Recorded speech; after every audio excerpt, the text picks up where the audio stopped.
Bugun juda ham xafaman. Oilamga yordam berish uchun ko'proq pul topishni istagandim. Internetda yaxshi maoshli onlayn ish haqida reklama chiqdi. Ular menga ishni boshlash uchun kichik komissiya to'lovini kiritish kerak deyishdi. Hujjatlari haqiqiydek ko'rindi. Men pulni yubordim va ular g'oyib bo'lishdi. Bahrom, firibgarlar har qadamda uchraydi degandim-ku. Firibgarlar qachon va qanday holatda kelishini bilish qiyin-da. Firibgarlar daromadli ish, ijaraga uy topib berish, hujjat tayyorlash yoki pul o'tkazish kabi xizmatlarni taklif etib, seni chuv tushirishi mumkin. Ular yoqimli so'zlar bilan ishonch qozonishga urinishadi, lekin hech qachon shoshilma. Sendan avval adashgan insonlarning izohlari bilan tanishtiraman.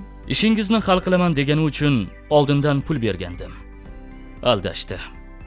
Litsenziyasi, yuridik manzili yo'q bo'lgan tashkilot bilan ishlagandim. Xato qilibman.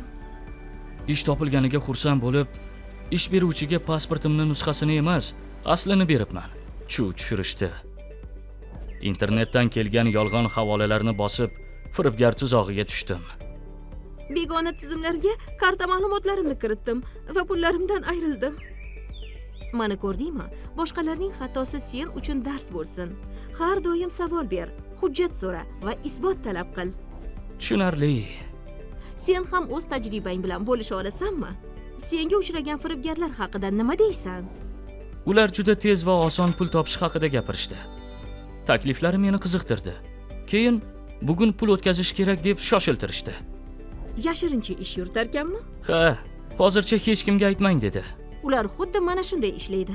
Agar yana firibgarlarga duch kelsang, politsiyaga yoki mahalliy huquqni muhofaza qilish organlariga murojaat qil. Shuningdek, elchixona yoki konsullikka bog'lanishing mumkin. Eng muhimi, atrofingdagi migrantlarni ogohlantir. Tushundim. Senga gapim bor edi. Avval meni eshit. Telegramdagi vakantlar kanaliga ulangandim. U yerda turli ish e'lonlari bor ekan. Keyin shaxsiy chatimga ish bo'yicha yozishdi. Keyinchi men qiziqib qoldim va uzoq gaplashdim. Ularga to'lov qildingmi? Ha. Keyin nima bo'ldi? Keyin yozishmalarimiz tarixini o'chirib, meni blokladi. Seni ham aldashibdi. Yaxshisi, senga bu haqda batafsil ma'lumot beraman. Firibgarlar hamisha yangi o'ljalar qidiradilar.